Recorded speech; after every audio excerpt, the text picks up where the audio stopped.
Hello and welcome back to Nowhere to Invest. I'm Robert Sadler, I'm the founder of Nowhere to Invest, and this is the third of a series of videos in which I tackle the problem of where to invest during a crisis. Specifically, in this video, I'm going to explain to you why Robert Kiyosaki can't make you rich.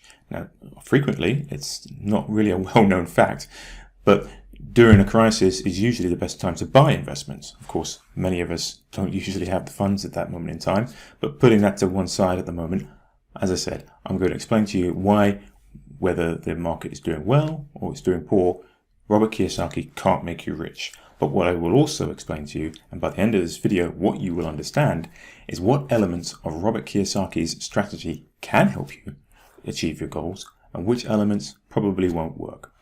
Now, why do I say that Robert Kiyosaki can't make you rich? Well, I'll explain. If you read the books closely, and I've read them several times, I've read Rich Dad, Poor Dad twice, actually, in the last couple of weeks. And what I learned from these books is that the reason Robert Kiyosaki is so successful is because he started much younger than most of us. Robert Kiyosaki started his path to super wealth at the age of 9. So he talks about his two fathers, his two dads, Rich Dad and Poor Dad. Well, Robert Kiyosaki didn't really have two dads, it's just a metaphor, but his poor dad was his, you might say, his biological father, but his rich dad was his mentor, or the father of his best friend as he was growing up.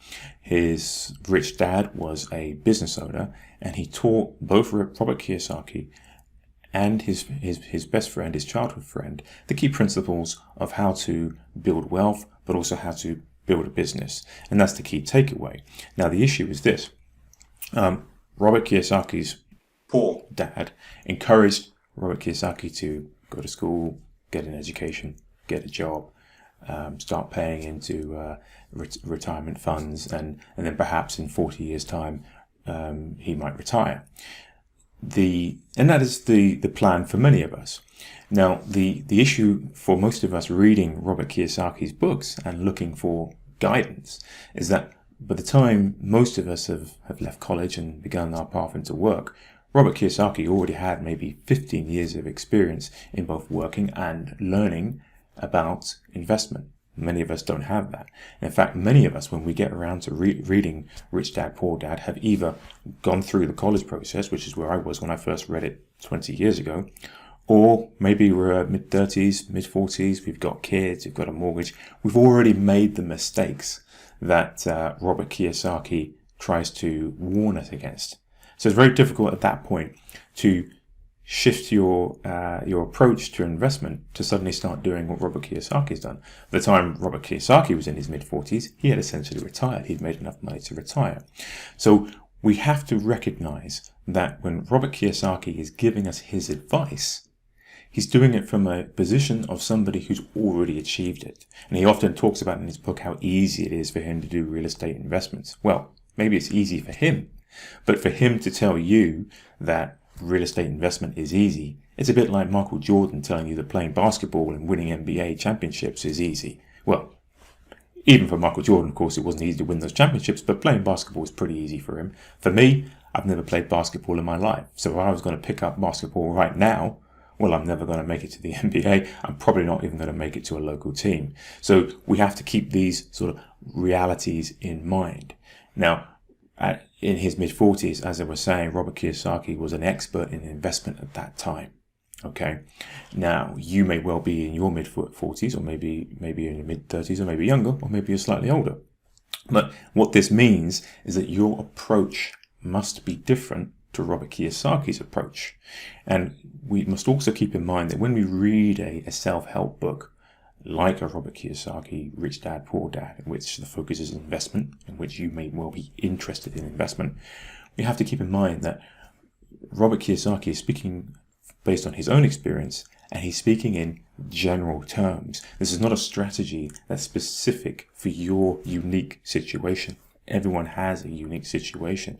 So what I think the best approach or the best takeaway from Robert Kiyosaki's book is the shift in mindset. And so I missed this message the first time around when I read the book 20 years ago. I thought the idea then was to start investing. And I remember at that time, 20 years ago, looking into some small companies and thinking about how I might invest in maybe penny stocks or something like that. I had the financial background. I was an accountant at the time. I understood accounting. I understood investment. I understood markets because I'd learned all of this in school.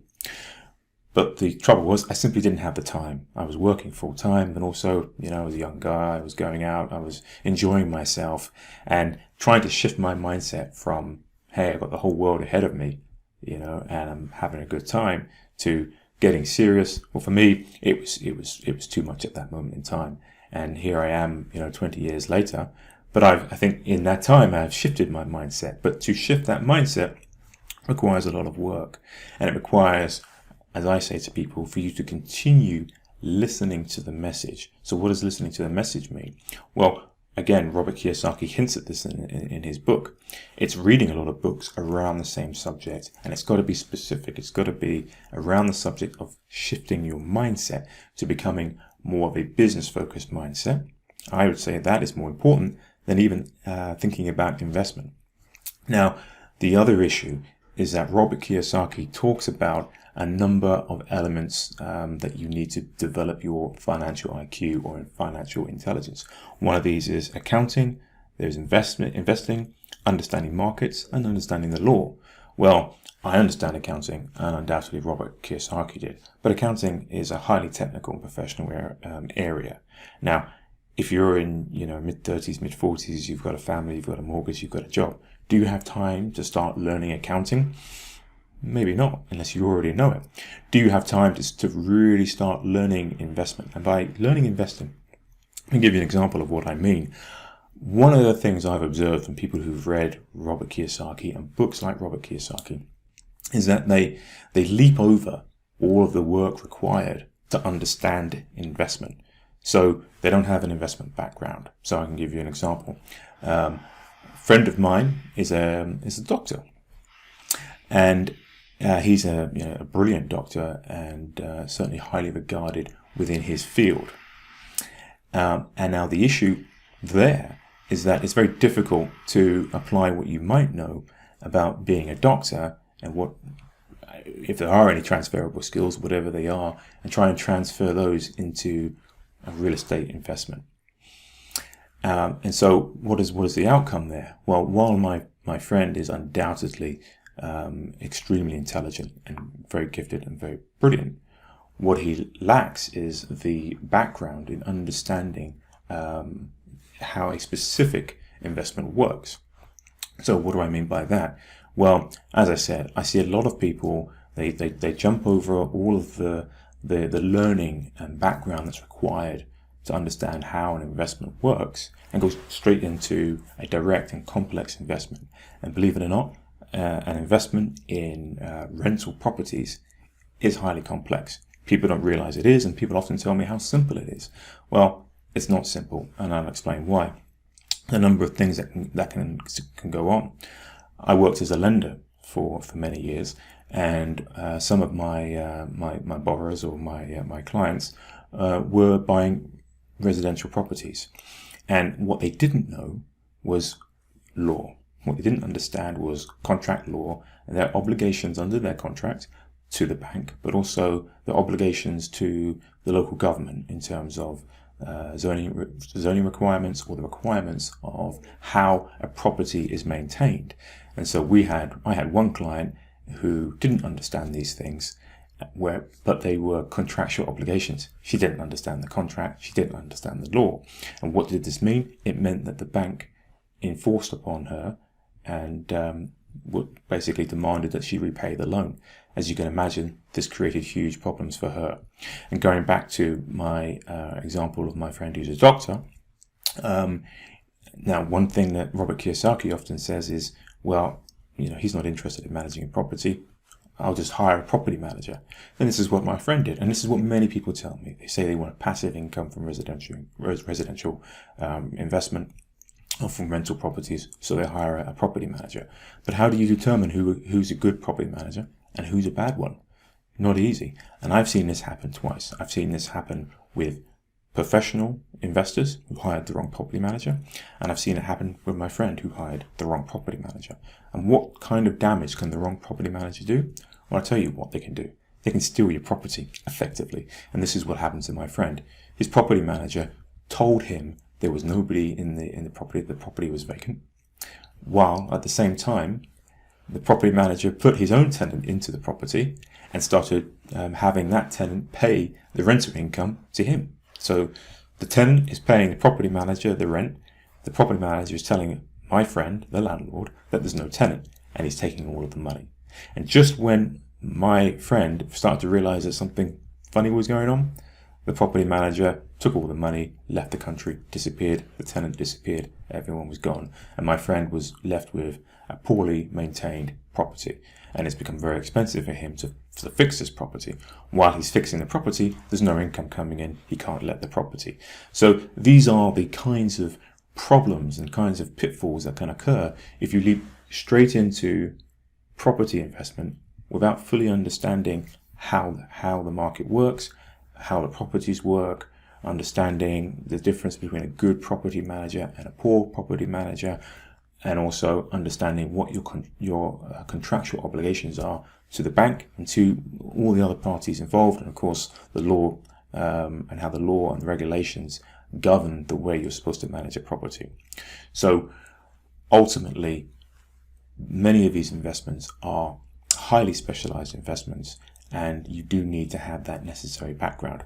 Robert Kiyosaki has that necessary background, and he built that knowledge and understanding over decades. So, bringing this back to you, what if you don't have time to develop all of this knowledge and understanding?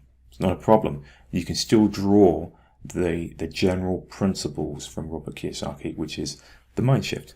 The mind shift from being focused on working a job 9 to 5 and hopefully being able to pay your bills and your debts and trying not to get into bigger debt, shifting from that employee mindset to a business mindset. And how do you do that? Here's the approach.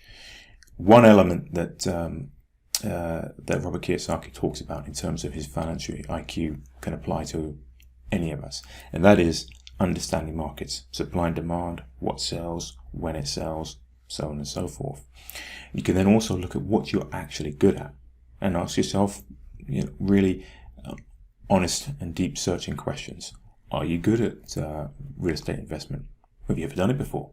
If you've never done it before, you're not going to be good at it. It's obvious, right? I've never played basketball before. I'm not going to be as good as Michael Jordan anyway, not even close, right? Probably not as good as a high school student. But maybe you are a software engineer, okay? So you're very good at software engineering, okay? Very good. And then you look at the things you enjoy. Maybe you enjoy teaching, okay? You enjoy teaching, you're a software engineer. And then you got to look at the market. What can you sell? Are there other people who want to become software engineers? Okay, so you've got an intersection there of a number of principles. You're a great software engineer, you're highly skilled, you've got maybe 10, 15 years of experience in it. You enjoy teaching, and there's people who are keen to learn. So maybe you can set up some form of business in which you teach people how to be software engineers. Okay, so that's an idea. And this is something that you could set up quite easily, and you leverage the skills and understanding that you already have. But what about the other elements? What about the law? What about accounting? That's fine. Once you make the decision to set up a business, you can then hire an accountant. You can hire lawyers. And I certainly strongly recommend that you do hire these professionals, because they will stop you from falling into the traps that I see people fall into all the time because they thought they could do it all themselves. So just at a broad stroke there, I think we've covered pretty much everything. As I said, Robert Kiyosaki can't make you rich, but he can provide guiding principles that you can use and leverage your own skills and channel those to get yourself out of a situation where you are dependent on an employer for your income, and you can start to generate your own income. Now, I often talk about the various types of portfolios that I think people need to have in place. And one of those is the foundational portfolio, which is your on-hand portfolio, which is where you draw your funds for any emergency if you lose your job. The next layer is typically preparing for retirement. So those first two layers there, that's what you get from the employee mindset. Once you have those in place, that's when you start to look at putting a business in place and start to try to expand the amount of income that you draw from your own business, as opposed to drawing from your employer. And of course, in a sense, having your own business can provide almost an insurance. So if you do lose your job, you always have something else to fall back on. Now, in my next video, I'm going to talk a little bit more about the framework that I use to inform my own investing, and how this framework can enable your approach to investing in the three styles of portfolios that I've talked about. So that's coming up next time. However, if you found this information useful, please go ahead and subscribe, like the video. And as I've often say, and as I told you in my previous videos, I give away a free book and an email course, which is customized to your specific investing challenges. And you can grab hold of both of those by clicking on the link below. So thank you very much for watching, and I look forward to seeing you in the next video.